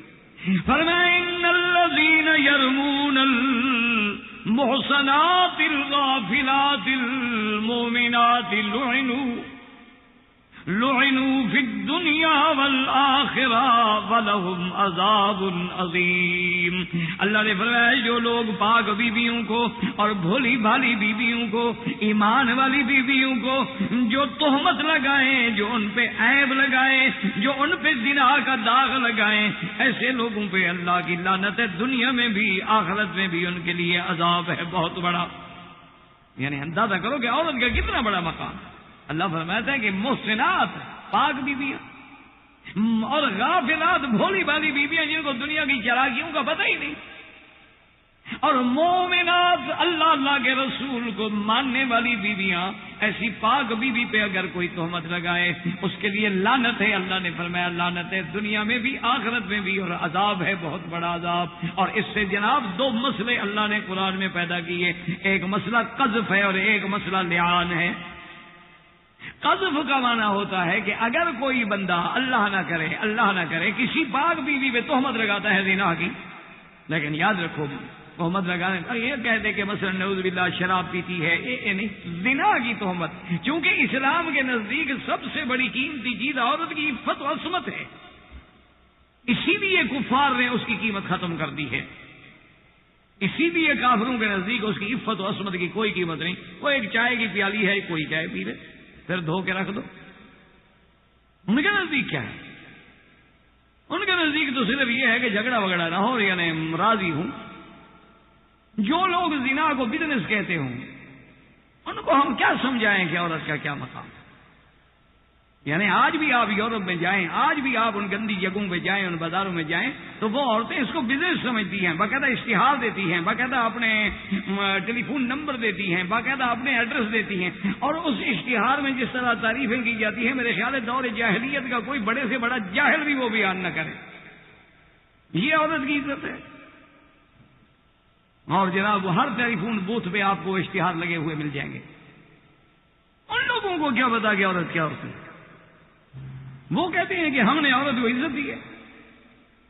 اب اندازہ کریں کہ دو مسئلے ہیں، ایک کو کہتے ہیں قذف اور ایک کا نام ہے لعان. قذف کا کیا معنی کہ کوئی بندہ اگر کسی پاک بیوی پہ، مسلمان عورت پہ زنا کی تہمت لگائے تو اب اس کا نتیجہ کیا؟ یا تو گواہ لائے، ثابت کرے کہ جو میں نے تہمت لگائی یہ ٹھیک ہے. یہ تھوڑا ہے کہ تم جس پہ مرضی آئے داغ لگاتے پھرو. لیکن میرا بھائی جس معاشرے میں زنا نہ رہے، جس معاشرے میں گناہ نہ رہے، وہ بزنس بن جائے. آپ یقین کریں کہ ایک دفعہ میں ایک دوست کے ساتھ اس کی گاڑی میں بیٹھا ہوا ماشاءاللہ وہ دوست بھی، اس سے میں ہمیشہ مذاق کرتا ہوں، میں کہتا ہوں یار جتنے تم لمبے ہو اتنی لمبی تمہاری گاڑی ہے. تو بہرحال میں بیٹھا ہوا تھا تو اس نے فوراً ڈور جو تھے نا ان کو لاک کیا. تو میں نے اس سے مذاق کی، میں نے کہا یار ہم آپ اور میں 2 آدمی بیٹھے ہوئے ہیں، تو میرا کیا خیال ہے میں بھاگ جاؤں گا، کیوں لاک کر رہے ہیں؟ اس نے کہا مکی صاحب میں لاک اس لیے کر رہا ہوں کہ جب اشارے پہ گاڑی روکے گی نا کوئی لڑکی اندر آ کے بیٹھ جائے گی، اور اس کے بعد یا تو پیسے دو یا پھر پھٹا قبول کرو. انہوں نے کہا اس لیے ہم لاک کر دیتے ہیں کہ ہم جو اشارے پہ تو ہم رکیں گے نا تو فوراً کھول کے اندر بیٹھ جائے گی. جہاں یہ عالم ہو ان کو کیا پتا عورت کیا ہوتی ہے. جہاں جوا کھلانے کے لیے عورت ہو، جام پلانے کے لیے عورت ہو، جہاں بڑے بڑے ملکوں کو تباہ کرنے کے لیے بھی عورت کو استعمال کیا جائے، تو ان لوگوں کا کیا ہوگا؟ یہ تو کوئی نظر انصاف دے دیکھے کہ اسلام نے عورت کو کتنی عزت دی ہے. اگر اس نے تہمت لگا دی اور گواہ نہیں ہے تو پتہ ہے اسلام نے کیا سزا دی ہے؟ یہ کسی عام کتاب کا مسئلہ نہیں ہے، اللہ کے قرآن کا مسئلہ ہے. فرمایا والذین یرمون المحصنات ثم لم یأتوا بأربعۃ شہداء فاجلدوہم 80 جلدۃ ولا تقبلوا لهم شہادۃ ابدا وَأُولَئِكَ هُمُ الْفَاسِقُونَ. اللہ نے فرمایا جو پاک بیویوں پہ، پاک عورتوں پہ تہمت لگائے اور تہمت زنا لگانے کے بعد 4 گواہ نہ پیدا کر سکے، اس پہ آپ نے کبھی غور نہیں کیا ہوگا. توجہ کریں کہ بڑے سے بڑا معاملہ ہو، کروڑوں کا معاملہ ہو، 2 گواہ ہوتے ہیں. فَاشْهِدُوا شَهِيدَيْنِ مِن رِّجَالِكُمْ کہ 2 آدمی. آپ کا میرا بزنس ہے، کروڑوں کا ہے، اربوں کا ہے، 2 گواہ. لیکن جہاں عورت کا مسئلہ ہے، عفت کا مسئلہ ہے، زنا کا مسئلہ ہے، قذف کا مسئلہ ہے، وہاں اللہ فرماتے ہیں نہیں 2 سے کام نہیں چلتا، 4 گواہ لاؤ.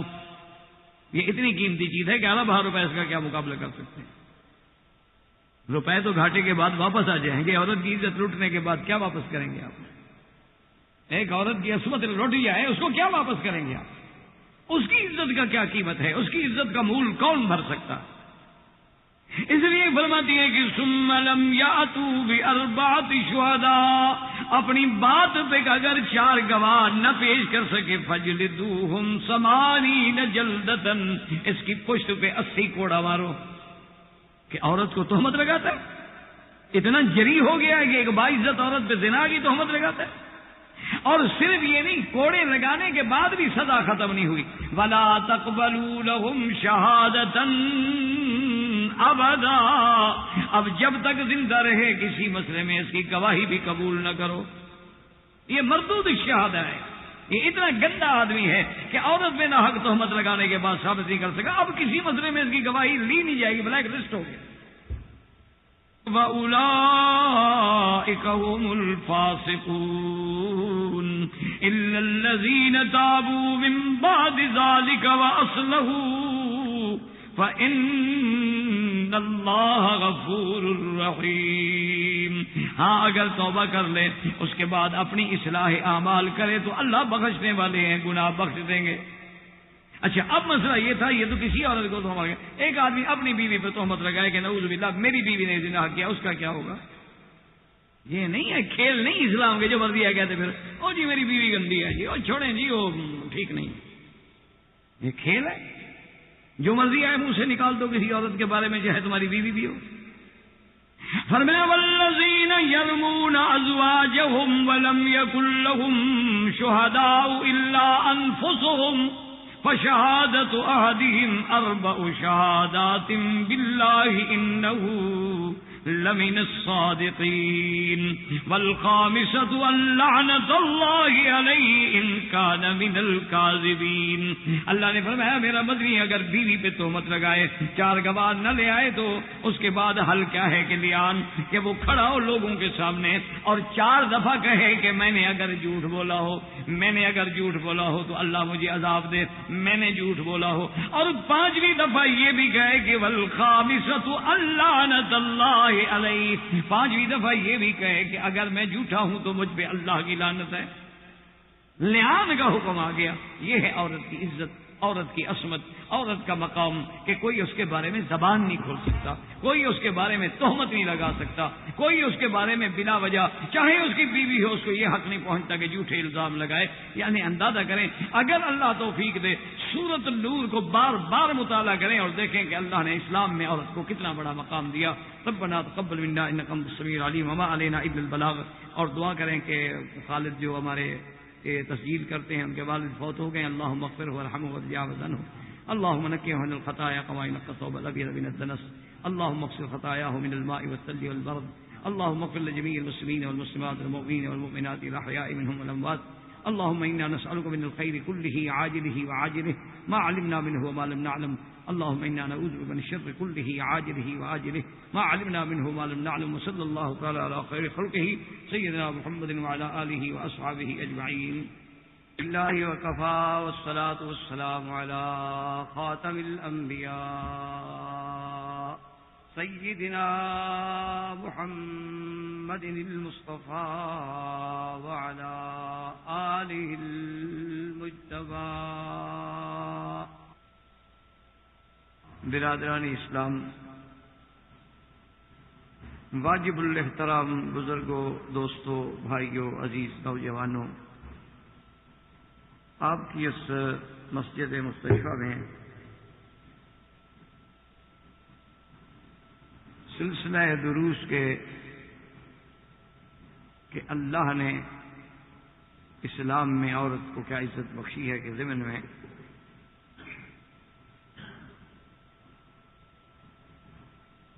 ہم ان معزز خواتین کا ذکر کر رہے تھے اور پڑھ رہے تھے کہ جن کا ذکر اللہ نے اپنے کلام مقدس میں فرمایا ہے. اگر اللہ تبارک و تعالی ہمیں سمجھ عطا فرمائیں اور ہمارے دل میں اللہ کے قرآن کی عظمت ہو، یعنی ہم سمجھتے ہوں کہ اللہ کے قرآن اور کلام اللہ کا کیا مقام، کیا عظمت، کہ وہ سب سے عظیم، سب سے کریم، سب سے مقدس، سب سے جامع، سب سے کامل، سب سے مکمل کتاب ہے جو اللہ نے اتاری. تو اسی لیے میں نے ذکر کیا تھا کہ بادشاہوں کی زبان پر کسی کا ذکر آئے تو لازمی بات ہے کہ پھر اس کا کوئی مقام ہو. تو اگر اللہ تبارک و تعالی نے عورتوں کا ذکر اپنے اس کلام مقدس میں کیا ہے جس میں انبیاء کا ذکر ہے، جس میں محمد مصطفیٰ کا ذکر ہے صلی اللہ علیہ وسلم، جس میں اللہ نے اپنے فرائض و شرائع و احکام، اوامر و نواہی بیان کیے ہیں، جس میں اللہ تبارک و تعالی نے جس کتاب کے ذریعے انسانوں کو پستی سے اٹھا کے آسمانوں کی بلندیوں پہ پہنچا دیا کہ ان اللہ یرفع بہذا الکتاب اقواما ویضع بها آخرین. لیکن اس کے اندر اگر اللہ نے کسی عورت کا ذکر کیا ہے تو اس سے بڑی دلیل کیا ہو سکتی ہے کہ اسلام نے عورت کو کیا مقام. اسی ضمن میں آج کے درس میں اتفاق سے دونوں آیات کا تعلق جو ہے وہ تحریم سے ہے. پہلی آیات میں نے سورۃ المجادلہ سے تلاوت کی ہیں اور وہ بھی 28ویں سپارے کی ایک سورت ہے اور سورۃ تحریم بھی 28ویں سپارے کی ایک سورت. اب آپ اسی سے اندازہ لگائیں کہ اللہ تبارک و تعالی نے ایک عورت کو کتنا بڑا شرف بخشا ہے. اس لیے میں کہتا ہوں نا کہ کاش عورت یہ بات سمجھے. دیکھو نا جی، ایک بچہ تو چاہتا ہے نا کہ میں بازار میں جا کے کھیلوں، ایک بچہ تو چاہتا ہے کہ میں جناب جا کے سوئمنگ کروں اور میں جا کے دریا کے کناروں پہ موٹر سائیکل دوڑاؤں. تو اس کا معنی آزادی تو نہیں ہوتا کہ والدین اگر اس کو منع کریں تو ہم کہیں دیکھو جی یہ تو آزادی کے خلاف ہے. ایک چھوٹا سا بچہ ہوتا ہے، اس کے ہاتھ میں چھری آئے پکڑ لے گا، چاقو آئے پکڑ لے گا، لیکن ماں باپ کیسے دوڑتے ہیں کہ چھینو چھینو چھینو، خیال کرو کہ یہ تو اس کے حقوق پہ ڈاکہ ڈال رہے ہیں، اگر وہ چھری اٹھا رہا ہے مار لیں تو اس کو. تو اگر ہمارے عقل سلب ہو جائیں کہ ہم بے حیائی کا نام آزادی رکھ دیں، عصمت فروشی کا نام ہم حقوق انسانیت رکھ دیں، تو اس کا ماتم تو پھر کیا ہی نہیں جا سکتا کہ خرد کا نام جنو رکھ دیا اور جنو کا نام خرد، جو چاہے تیرا حسن کرش مساز کرے، اس کا تو پھر ہمارے پاس حل کوئی نہیں، اور نہ ایسے لوگوں کو جواب دینے کی ضرورت ہے، ورنہ آپ اس سے اندازہ لگائیں کہ حضور صلی اللہ علیہ وسلم سیدہ عائشہ صدیقہ بنت صدیق رضی اللہ تعالی عنہا کے حجرے میں بیٹھے ہیں کہ ایک عورت، روایات سے یہ معلوم ہوتا ہے کہ اس بیوی کا نام تھا بی بی خولہ، خولہ بنت ثعلبہ، بڑی پریشان، بڑی حیران، عالم اضطراب میں سرکار دو جہاں کی خدمت میں آئی اور رونے لگی اور شکایت کرنے لگی کہ یا رسول اللہ صلی اللہ علیہ وسلم کہ میرے شوہر نے، میرے خاوند نے مجھ پہ ظلم کیا اور مجھے یہ کہہ دیا ہے کہ تم میرے لیے ایسے ہو جیسے میری ماں ہے۔ اس کو عربی میں کہتے ہیں زہار، کہ انت علیہ کا ظہر امی۔ تو اس کے ساتھ یہ مسئلہ بھی سمجھ لیں کہ جاہلیت میں بھی، یعنی دور جاہلیت میں بھی، کہ جب حضور صلی اللہ علیہ وسلم نہیں تشریف لائے، ابھی انبیاء کا حضور کی بعثت مبارک نہیں ہوئی، قرآن نہیں اترا، پہلا دور جو ہے وہ دور جاہلیت، کیونکہ قومیں جو تھیں وہ عیسیٰ علیہ السلام اور ان کے دین سے 600 سال دور ہو گئیں، اور پیغمبر آئے کوئی نہیں، اور کتاب اتری نہیں۔ تو یہ دور جاہلیت میں ایک رواج تھا کہ اگر کوئی بندہ اپنی بیوی کو یہ کہہ دیتا کہ انت علیہ کا ظہر امی، تم میرے لیے ایسے ہو جیسے میری ماں ہے، یہ ظہر امی کنایا ہے، یعنی میرے ماں کی پشت۔ ظہر تو آپ سمجھتے ہیں، ظہر نہ پڑھتے رہنا اس کو، تو یہ ظہر ہے، لکھا ہے گیت راجا۔ آج کل یہ بھی بڑا مسئلہ ہے نا، تو یہ کنایا ہے کہ جیسے آدمی سواری کی بھی تو پشت پہ سوار ہوتا ہے، تو اس کنائے کی بنا پر اگر کسی نے اپنی ماں کو اپنی بیوی کو یہ کہہ دیا کہ تم میرے لیے ماں ہو، بس محاورتاً یہ سمجھ لو، وہ تو ایک کنایات ہے، عربی کی ابحاث ہیں، علمی بحث ہے، اس کا آپ کے ساتھ کوئی فائدہ نہیں ہوگا۔ یا اس نے کہہ دیا کہ تم میرے لیے ایسے ہو انت علیہ کا ظہر اختی، میری بہن کی طرح یا میری بیٹی کی طرح، تو وہ عورت جو ہے اپنے خامند پہ ہمیشہ کے لیے حرام ہو جاتی تھی، یعنی پھر اس کے حلال ہونے کا کوئی حل ہی نہیں۔ ان کے نزدیک زمانے جاہلیت میں ایسا کلمہ اگر بندہ زبان سے نکال دے تو اس کو کہتے تھے حرمت مؤبدہ، یعنی ایسی حرمت جو ہمیشہ رہے گی، کبھی وہ حلال ہونے کا راستہ کوئی نہیں۔ آپ اسی سے اندازہ کریں کہ اس زمانے کی جاہلیت میں بھی کوئی حلال حرام کا تصور تھا، اور آج کے پڑھے لکھے لوگوں میں نہ حلال کا تصور ہے نہ حرام کا، ماں کہہ دو بیٹی کہہ دو جو مرضی ہے کہہ دو، فرق ہی نہیں پڑتا۔ آج کی جو پڑھی لکھی قوم ہے نا جی، آج کے جو تعلیم یافتہ قوم ہے، ان کے نزدیک تو یہ بھی کوئی حدود ودود نہیں ہے، یعنی 20 سال رہتے ہیں اکٹھے، اور پوچھو کہ بھائی یہ تمہارا شوہر ہے، وہ کہتے نہیں مائی بوائے فرینڈ، 20 سال کٹے ہیں ابھی تک وہ بوائے فرینڈ ہے۔ اب اس قوم کا کیا کیا جائے؟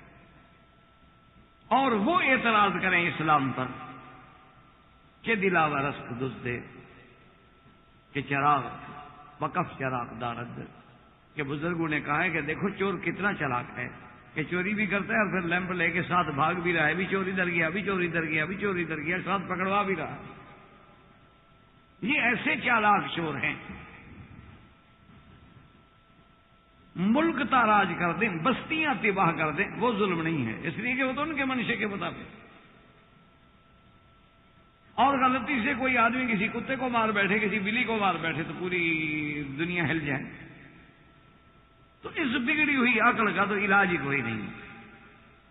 لیکن دور جاہلیت ہے، دیکھو کوئی ان کے پاس کتاب نہیں، کوئی پیغمبر نہیں، لیکن ایک اصول ہے ان کے نزدیک کہ ماں کی کوئی بات ہے، کوئی حرمت ہے، کہ جیسے ماں نے ہمیں پیٹ میں رکھا ہے جس ماں نے ہمیں اٹھایا ہے، جس ماں نے ولادت کی تکلیفیں برداشت کی ہیں، جس ماں نے مجھے دودھ پلایا ہے، رضاعت کی ہے، پالا ہے، پوسا ہے، تو ماں کا اتنا بڑا مرتبہ ہے کہ اگر وہ بیوی کو کہہ بیٹھا کہ تم میرے لیے ماں کے برابر ہو، تو بیوی ہمیشہ کے لیے حرام ہوگی، حلال ہو نہیں سکتی۔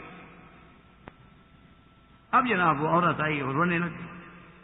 اس نے کہا کہ یا رسول اللہ صلی اللہ علیہ وسلم، اکل مالی و اکل جسمی، یا رسول اللہ میرا شوہر عجیب آدمی ہے کہ میری جوانی بھی کھا گیا، اور میں مالدار عورت تھی، میرا مال بھی وہ کھا گیا، اور نصرت لہو بدنی، یا رسول اللہ حضور میں نے تو اپنا پیٹ بھی اس کے لیے نچوڑ کے رکھ دیا، میرے 4-5 بچے ہیں، اس سے چاند کی طرح میری اولاد ہے،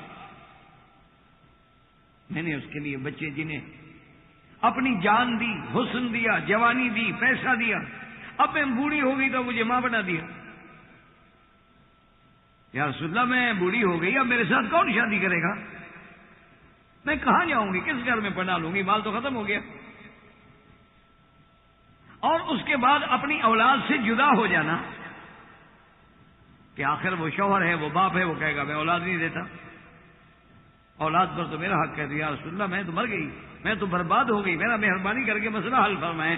حضور نے فرمایا ابھی بھی تمہاری پریشانی برحق ہے، لیکن ما نزل فیک قرآن، تمہارے بارے میں اللہ نے کوئی حکم جاری نہیں کیا۔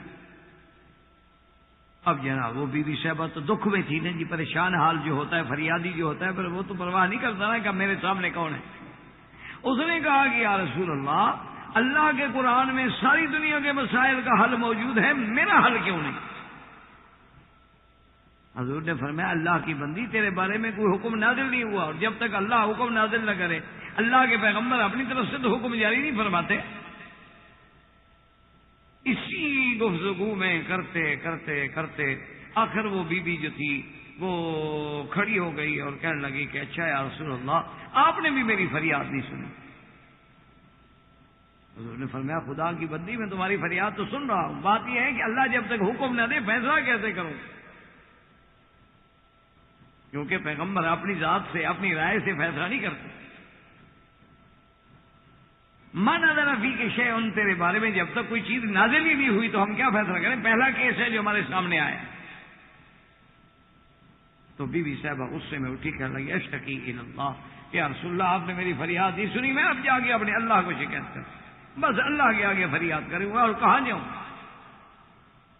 بی بی صاحبہ باہر نکلی اور اللہ کا قرآن نازل ہو۔ اسی لیے بی بی عائشہ کہتی ہیں سبحان الذی وسع سمعہ، کہتی ہے میرا مولا پاک ہے تیری ذات کہ میں حجرے میں موجود ہوں، میں نے کچھ باتیں سنی ہیں، کچھ باتیں نہیں سنی ہیں، لیکن میرا مولا تو نے عرشوں پہ اس عورت کی پوری بات سن لی، پورا جھگڑا سن لیا، پوری قصہ سن لیا ہے، تیری کمال تیری شان کا ہے کہ تیرے آگے کوئی چیز چھپی نہیں۔